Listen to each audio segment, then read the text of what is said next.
while at the same time combating the YouTube videos, not necessarily the TVs anymore. Yeah, dude, it's all the noise. Well, 100% it's not just the TVs, right? Because at least the TV was actually allocated to a room, right? Now, these things are with us everywhere. Welcome to the Business of Parenting podcast. Tune in as we discuss the principles of successful parenting as a business professional.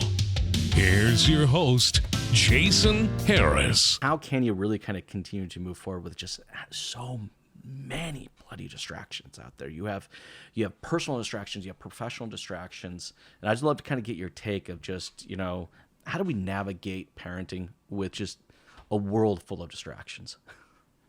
Jason, to me, I mean, it's not only distractions for being the parent, right?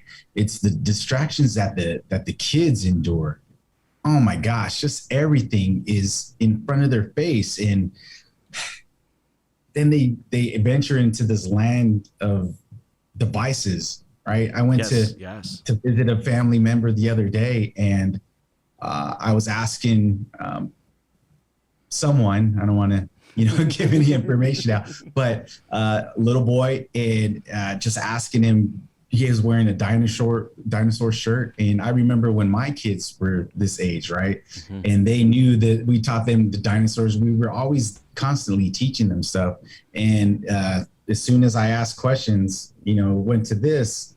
And right. I don't know how parents do it now, to be honest. Because not only are we as parents facing the distractions with the same devices, right? Yes. But the outside influences, the different schedule conflicts that we put amongst ourselves, right? We put them upon ourselves, and then at the same time having to juggle their growth and what they're doing in their lives and being a part of it, and interjecting our belief system and rules and regulations and rewards and consequences and the different things that we need to impart in their lives, while at the same time combating the YouTube videos, not necessarily the TVs anymore. Yeah, dude, it's all the noise. Well, 100% it's not just the TVs, right? Because at least the TV was actually allocated to a room, right? Now, these things are with us everywhere. Okay, so the other night I'm out at this restaurant called Turtle Jack's. It's one of the places my kids like to go to because it's one of the few places that has a steak on the kids' menu, and my boys are full-on carnivals. This is all they ever want to eat. Speaking of dinosaurs, that's all they ever want to eat, right? It's just straight red meat. So they love going there because, like, hey, I get to order a steak. I'm like, sure, whatever. It's on the kids' menu. I'm not going to say anything. But I'm there and I'm just kind of looking around. I would say more than 60% of the kids at that restaurant were staring at a device like this. But even more so, equally as many parents were staring at that exact same device. And I'm not pointing a finger because, you know what? I'm 100% guilty of doing the same damn thing myself, and I find, I have one little hack, and it's just a little hack, but it's worked for me, and I need to be more intentional. Intentional, I think, is the key, right? If parenting without distractions all has to be just this mindset of being intentional. It's like, do I really need to bring my phone into the restaurant?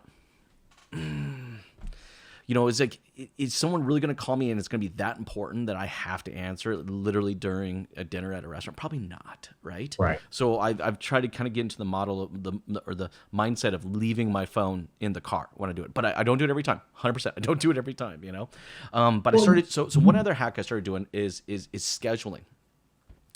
And the schedule in your phone is super cool because you can actually include a do not disturb. So during certain times, I between 6 and 8 o'clock at night, I call it playtime. It actually is in my calendar as playtime. And my phone goes into a do not disturb mode. So anybody that texts me, you can actually see, like, Jason's in do not disturb mode right now. If it's a super important thing, they actually hit a button, it can actually ping me. But everyone knows that I'm in do not disturb mode. I don't get notifications, I don't get phone calls, I don't get text messages. Now, of course, at 8 o'clock comes on, it goes off. It's ding, ding, ding, ding, ding, ding, ding. But I found that is one great way to parent without distraction. Thanks for tuning in to the Business of Parenting podcast with your host, Jason Harris. Don't want to miss new content? Be sure to check out the full podcast library at strategywithjason.com to stay in the know. Remember to like, comment, and subscribe. Happy podcasting.